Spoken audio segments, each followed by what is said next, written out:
This basketball program its roster has completely changed since this time last week. Caleb, what do you think of the newest addition? And let me get your thoughts on this basketball team as it has added, 3 transfers since this time last week?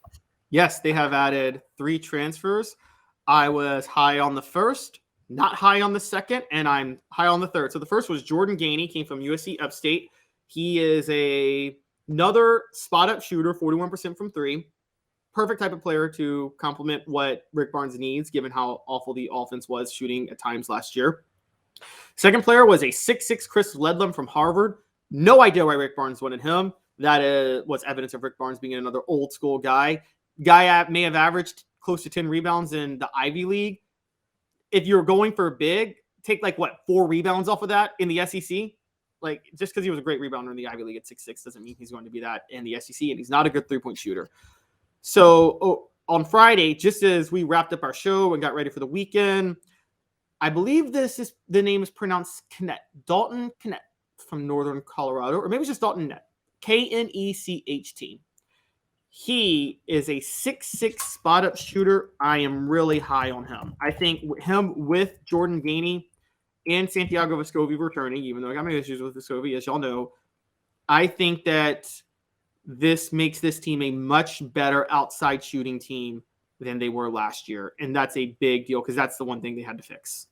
Okay, so are we now to the point where you're looking at a basketball team that's Zakai Ziegler is dribble, drive, dish, kick to the outside, Tennessee better hit some three-pointers more than they did last year? Absolutely. Is that the team we're looking at? That's absolutely the team we're looking at. If they're not much better from 3 next year, that's a big problem because we're not even talking about, they got a lot of young guards that were 4-stars that were in the program this year that didn't play much because they had to develop some that were redshirts. Like Jemai Mashak, I still think is going to get even better. BJ Edwards is going to emerge as a point guard. And they added a few other guys from last year's recruiting class. I'm already forgetting their names, but ones who really didn't play at all last year. And so they should have enough offensive firepower to and then add the fact that Cameron Carr is a commitment to this year's class, and they got 2 bigs, JP Estrella and Cade Phillips. Yes, they need to have enough offensive firepower, regardless of whether or not Josiah Jordan James stays. That's kind of where I'm at. And want to take umbrage with some of your criticism of Santiago Vescovi. And there was a lot of it on the message board. Let me ask you this question. And I agree he has his limitations. If he's never asked to play the point because Ziegler goes down, if he's just his guy, and I know that happened with about 6 games left in the regular season, but if he's just his guy playing the 2, are we looking at his season in a much different light? Tennessee may go a little bit deeper. He's more comfortable at that position. No.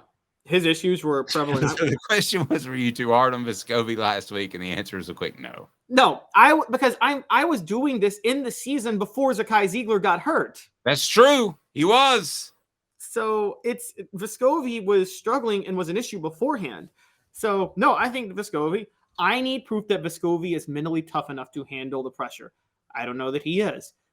Dave, can you develop a clutch gene? I don't know if that's possible. I mean, I will say some players have done it. Dirk Nowitzki in the NBA melted down in the 2006 NBA Finals, came back in 2011 and dominated. LeBron melted down in the 2011 NBA Finals. Then he went back-to-back and won 2 titles where he totally took over those 2 finals. So I think you can develop some mental toughness in a clutch gene, but I haven't seen Vescovi develop it yet. And until he does, I got to say, I don't think he's mentally cut out to handle the pressure and expectations that are going to come with him returning and being expected to be the leading scorer on next year's team. Okay, who has been a Vol who developed a clutch gene while at Tennessee? A Vol who developed a clutch gene. I got one for you. I would say Juwan Smith. Ooh, that's a good one. I was going to go John Higgins. Did he ever develop a clutch gene? He never shot the ball as much as he should have. No, he did. There wasn't the quantity, but I thought throughout his career he felt more comfortable in taking that shot later on. Yeah, I thought John Higgins was almost a waste of an elite shooter. Like, the guy should have been firing. Maybe that was Buzz Peterson not being smart enough to tell John Higgins he should be shooting a lot more from outside. It could be. Well, Buzz Peterson, though, Michael Jordan was in his wedding. Oh, that's right. Yes. Well, as he's always quick to remind. Mr. Jones said Scotty Hobson, Jordan McRae, Skylar McBee, did they develop clutch genes while at did they develop clutch genes or did they just develop? You know what I mean? There's like kind of a difference. Like, were they like, there's a difference between developing a clutch. I'm talking about a player who was elite, but you couldn't trust him in the big moments. And then a time came around where you could trust them in the big moments. I mean, some people would say, I think this is totally unfair, by the way, who I'm going to name, but people would say this was Peyton Manning. They would say he struggled in the clutch and then he overcame his demons in the 2006 AFC title. Anybody who actually watched Peyton in college knew he was clutch from the start. And I mean, that SEC title game in 97 is the most clutch performance I've ever seen a college football quarterback put on.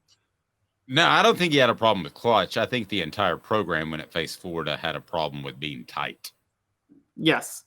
And there was game planning issues and defensive issues. And Peyton's biggest problem was he was so methodical in preparing for defenses. But I remember him saying one time, he actually said this in an interview. He said, it's not that I play worse in the playoffs or that playoff defenses outsmart me. It's just, they're not that complex in the playoff defenses in the NFL aren't that complex. They're just that good. So there's not a lot of smarts you can do to overcome the talent on the other side. We had a question about David Hobbs. If he'd have signed at Alabama, he would have been a 5-star. Yeah, I think you're right. I've talked about this before. And I think that some of these guys would be more highly recruited that we're talking about in basketball if they signed with Kentucky. I think you get a boost. I think that you see that with the individual recruiting services. Now, I think it depends on which of the recruiting services, if it's on 3, 2, 4, 7, Scout, whatever the case may be, if they still have a strong site, you tend to see them get favorable rankings, and that's not going to change. Yes, but let's be clear on this here. There's two things that give players favorable rankings. One is unobjective, one is biased to who the followers are. The unobjective one, I would say, is yes, these services add ratings to players if powerhouse schools offer them, because what they think is if Nick Saban wants this player, he must be good. On the other hand, an underrated recruit's really usually not going to be picked up by Tennessee guys because Tennessee has such a presence in the recruiting sphere. They have such an online following.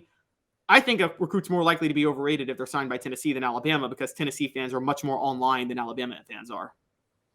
Tend to agree with that, but really the recruiting ranking shouldn't change regardless. You should use your own talent evaluators, but that's just not the case. It's funny you say that because analytic, like 538 one year did the best year they did the bracket. They talked about like the best method to do the bracket, and they said all these formulas that should go to picking every team. And then they did say, hey guys, you should factor in the seed of a team when you're picking a team in the NCAA tournament. That should actually be a factor, even if it's arbitrary. So I think these services are analytical, and I think part of what's factored into it is who's offering them to a certain degree.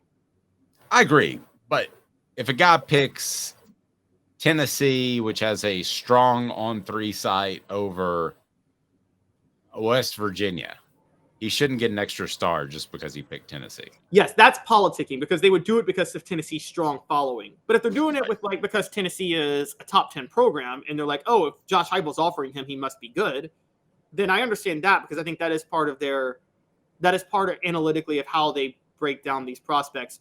For people that think recruiting rankings mean nothing though, guys, every national champion since online recruiting rankings started in 1999 has had 3 of their 4-year classes up to that championship team be in the top 5 in recruiting rankings. They matter. Yeah, they do. And I hate the stat right before the Super Bowl that says, well, out of the 100 guys playing in the Super Bowl, 75 were 3 stars. Well, the vast majority of prospects each and every year are 3 stars. There's only like a dozen 5-star guys each and every year. Exactly. So it's not apples to apples.